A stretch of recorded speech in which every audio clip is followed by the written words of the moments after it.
Au cours d'une soirée ordinaire, des alarmes ont commencé à retentir dans une supérette en Géorgie.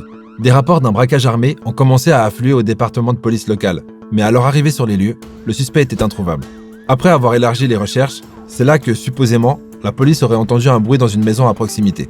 Vu qu'ils n'avaient aucune autre piste, ils ont fait irruption dans cette maison. Et c'est à ce moment-là qu'ils ont surpris un toxicomane assis au milieu de la maison avec une arme à feu sur lui. N'ayant aucune preuve, ils ont décidé de l'arrêter et de l'emmener au poste de police pour qu'il soit interrogé. Cet homme déjà connu par les forces de l'ordre en tant que toxicomane n'était personne d'autre que Jeff Pearson, le suspect numéro 1 pour le braquage de la supérette. L'interrogatoire auquel vous êtes sur le point d'assister est resté dans les mémoires comme l'un des rares moments où un seul homme, en plein sevrage, a réussi à battre la police à son propre jeu. Maman. Sachant que le vol et l'arrestation ont eu lieu dans l'État de Géorgie, une peine minimale habituelle pour ce genre de crime serait d'environ 10 ans de prison. Mais ça peut même aller jusqu'à une peine maximale d'emprisonnement à perpétuité sans libération conditionnelle. En gros, Jeff est dans la merde. Mais vous allez le voir, il a plus d'un tour dans son sac. Les images qui vont suivre montrent en détail les méthodes que les policiers essaieront d'utiliser contre vous et comment les éviter comme un vrai professionnel. Mais bon, normalement, vous n'allez pas braquer une supérette. La séquence débute avec Jeff menotté dans une petite pièce sans fenêtre, habillé avec la tenue réglementaire de prison. Il est évident qu'il a déjà été pris en charge et qu'il a passé un certain temps en cellule, sûrement pendant que la police rassemblait les preuves et se préparait à l'interroger. Est-ce que je suis en état d'arrestation ? Pour l'instant. Je suis en état d'arrestation. Ouais, je vais tout te dire, mais avant que je t'explique et que je t'en dise plus et qu'on puisse en discuter ensemble, je dois te lire tes droits, d'accord ? Pourquoi je suis en état d'arrestation ? Eh bien, comme je l'ai dit, je dois d'abord te lire tes droits. Évidemment, l'accusation est le vol à main armée, d'accord ? Je vais t'expliquer. Je suis en état d'arrestation pour vol. C'est ça, mais laisse-moi te lire tes droits rapidement, ok ? Et je vais tout expliquer, c'est d'accord ? Tu me laisses faire ça rapidement, ok Jeff ? Jeff commence immédiatement par demander s'il est en état d'arrestation et pour quelle raison.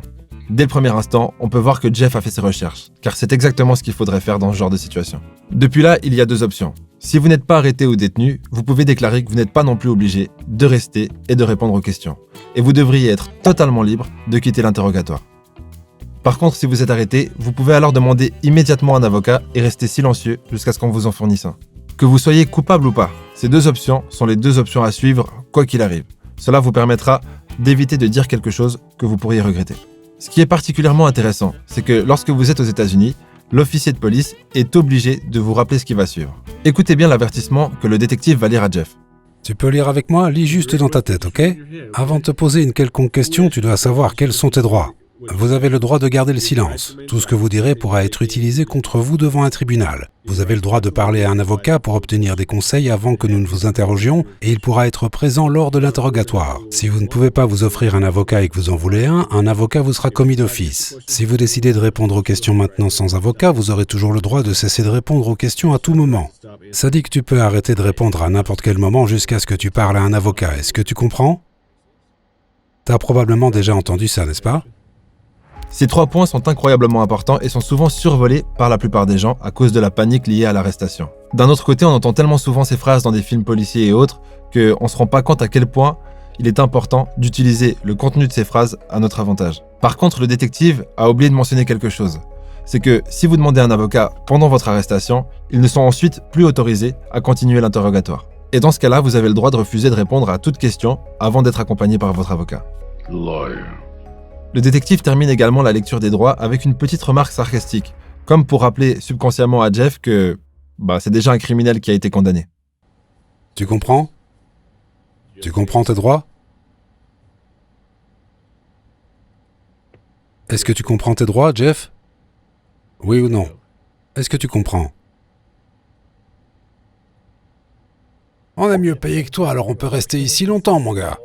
J'ai juste besoin que tu me répondes par oui ou par non. Est-ce que tu comprends tes droits ? Occupons-nous de cette question. As-tu compris ce que je t'ai lu ?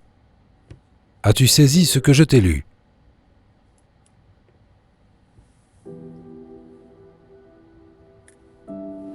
Jeff a explicitement été informé qu'il avait le droit de garder le silence. Et c'est donc exactement ce qu'il a choisi de faire. Ce qui nous mène à la première leçon de vie. Comme l'a dit Confucius, le silence est un ami qui ne te trahit jamais. Et vous connaissez sûrement le proverbe français qui dit « La parole est d'argent, mais le silence est d'or ». Ou encore le proverbe arabe qui dit « Ne dis rien, à moins que ce que tu as à dire soit plus beau que le silence ». La plupart des gens pensent que la communication repose uniquement sur la capacité à exprimer des idées. Mais en vérité, l'arme la plus redoutable en communication, c'est le silence. Par exemple, le silence peut être utilisé pour créer une tension dans une conversation, pour amener une personne à en dire plus ou simplement à céder à une demande. C'est un peu vicieux quand même. Mais il peut aussi être utilisé pour démontrer le pouvoir et l'autorité. Par exemple, une personne peut choisir de ne pas répondre à une question ou une demande en démontrant de cette façon qu'elle n'est pas obligée de s'expliquer. Le silence vous donne aussi un air mystérieux et profond. Je ferais peut-être mieux de me taire en fait. En plus, sachant que la plupart des gens n'aiment réellement entendre que le son de leur propre voix. Garder le silence et être capable de poser quelques questions pour encourager la personne qui parle à développer ses propos est le meilleur moyen de faire en sorte que cette personne vous apprécie sans même avoir à vraiment vous connaître. Bon, il est temps de revenir sur cet interrogatoire. Comme vous avez pu le voir, le principal enquêteur s'affaisse au fond de son fauteuil, comme s'il voulait démontrer son indifférence face au silence de Jeff. Il veut aussi peut-être faire comprendre à Jeff qu'il peut rester là aussi longtemps que nécessaire. Mais en réalité, le temps joue contre cet enquêteur qui sait très bien qu'il ne va pas pouvoir garder ce suspect indéfiniment. Je pense qu'à ce stade, il réalise que les prochaines heures vont être plutôt compliquées pour lui. Si t'as quelque chose qui prouve ton innocence à propos de ce cambriolage, c'est le moment de nous en parler. T'es un bon flic. Non, en général, je suis un salaud. T'as une tête de salaud, ouais. C'est ce que je suis, ouais. Dans ce premier round d'interrogatoire, Jeff a adopté exactement le comportement approprié compte tenu de sa situation actuelle. À ce stade, il est presque sûr que la police n'a rien contre lui. Ils ne seraient pas en train de discuter comme si de rien n'était s'ils avaient vraiment des preuves contre lui. Alors il reste silencieux et retourne dans sa cellule. Mais environ 2 heures plus tard, il est ramené dans la même pièce pour un deuxième round. Tu voulais un coca? Ouais. Tu vas l'ouvrir toi-même ou tu as besoin de mon aide? J'ai besoin de méthadone. T'as besoin de méthadone? Est-ce que vous pouvez me donner de la méthadone? Je n'en ai pas. Tu as quelque chose pour ça, je veux dire, une ordonnance? Non. Pourquoi as-tu besoin de méthadone? Parce que je suis un putain de drogué. Et tu sais très bien. Je vais entrer en phase de sevrage ici, mec.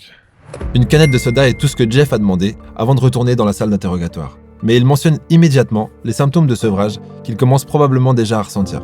Pour info, la méthadone que Jeff a demandé au début de cette conversation peut être utilisée pour réduire les effets du sevrage. Où te procures-tu de la méthadone habituellement? J'en ai pas, je prends de l'héroïne. Depuis combien de temps tu consommes de l'héroïne? Longtemps, mec. 10 ans?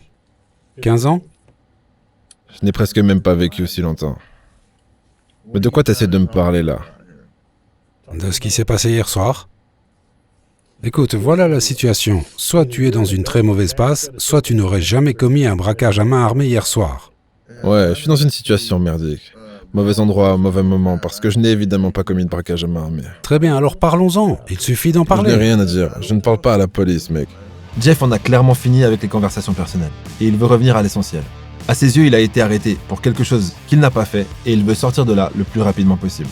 D'ailleurs, juste une petite question comme ça. Vous pensez que Jeff, il est coupable ou pas? Parce que moi, personnellement, je pense qu'il est coupable. Je pense que parler est dans ton meilleur intérêt. Non, je ne parle pas à la police. Ok. Je suis déjà passé par ce système. Je sais comment ça fonctionne. je le sais. Tu n'es pas mon ami. Non, je suis pas ton Tu ami. essayes de me coincer. Non, Tout ce que tu essayes d'obtenir, c'est une putain de stupide confession.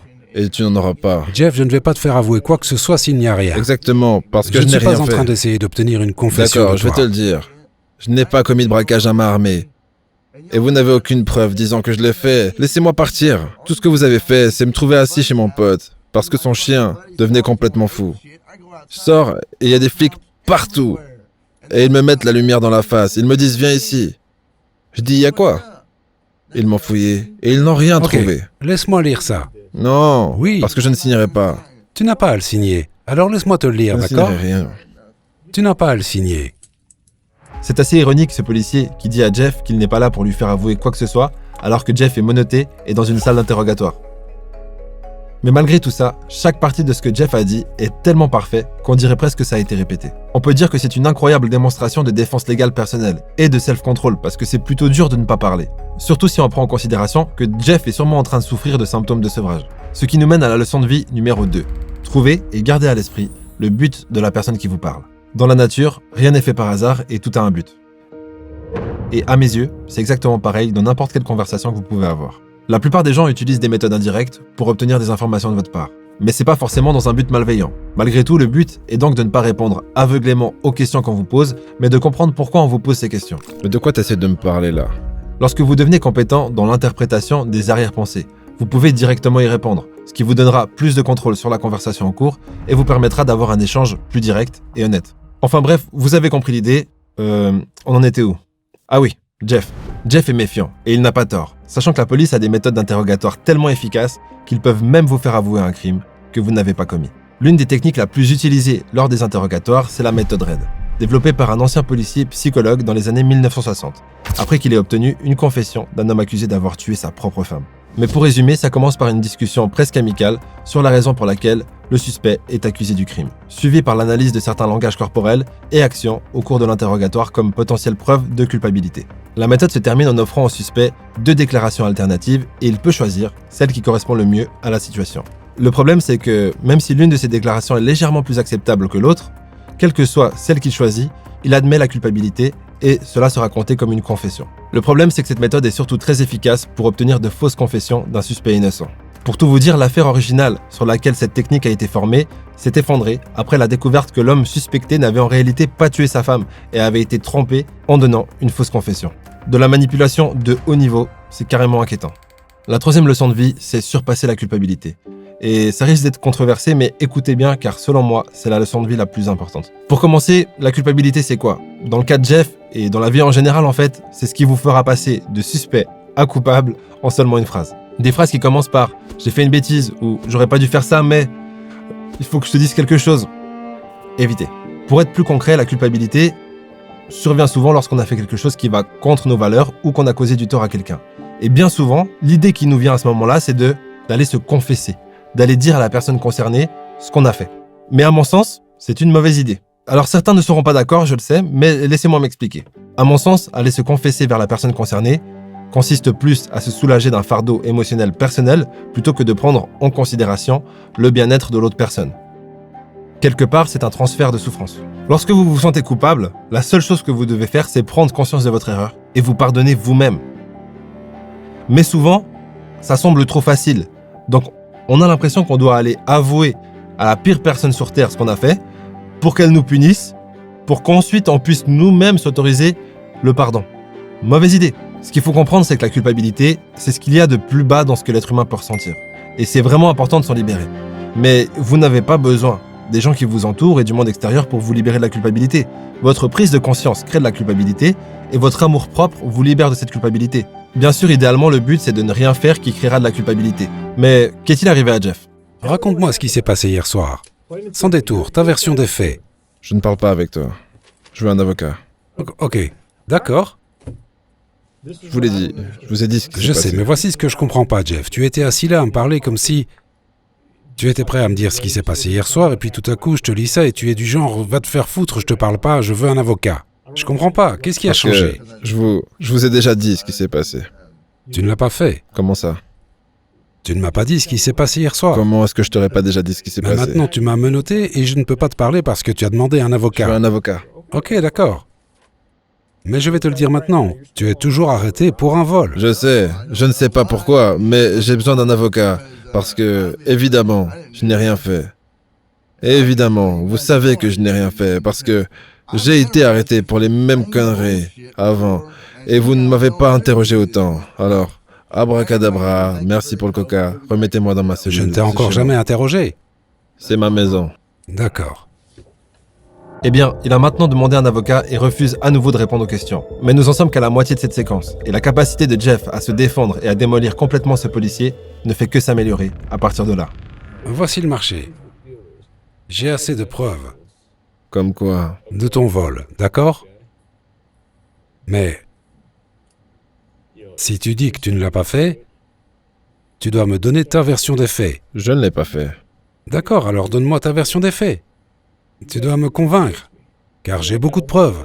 J'ai beaucoup de preuves matérielles. Comme quoi? Nomme-les. Pourquoi devrais-je te le dire? À ce stade, l'inspecteur commence à devenir désespéré.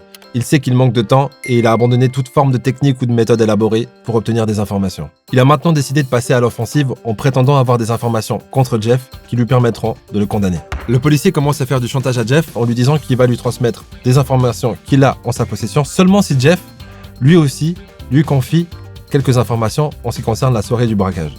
Tu ne m'as pas beaucoup aidé. Tu me donnes un peu, je te donne un peu. On fait des allers-retours. Je te donnerai une autre preuve Maintenant, donne-moi un petit quelque chose. Alors, à quelle heure es-tu arrivé chez ton ami?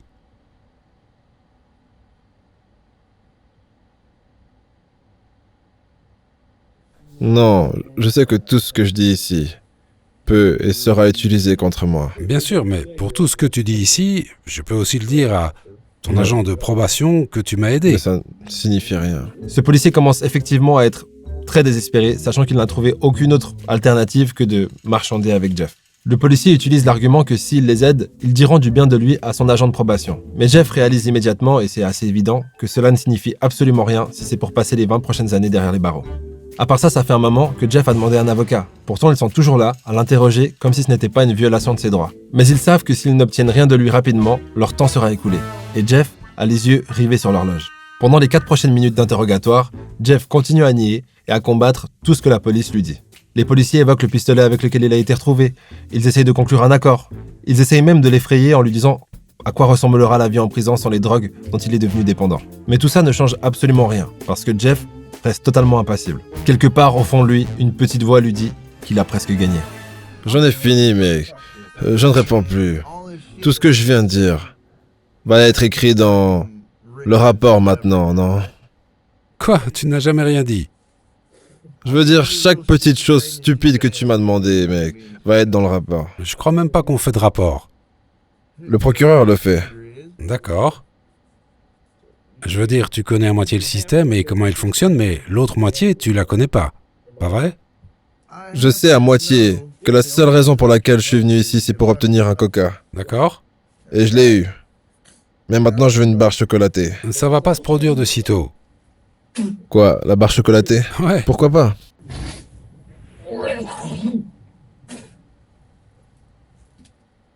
Faut que j'aille à l'hôpital.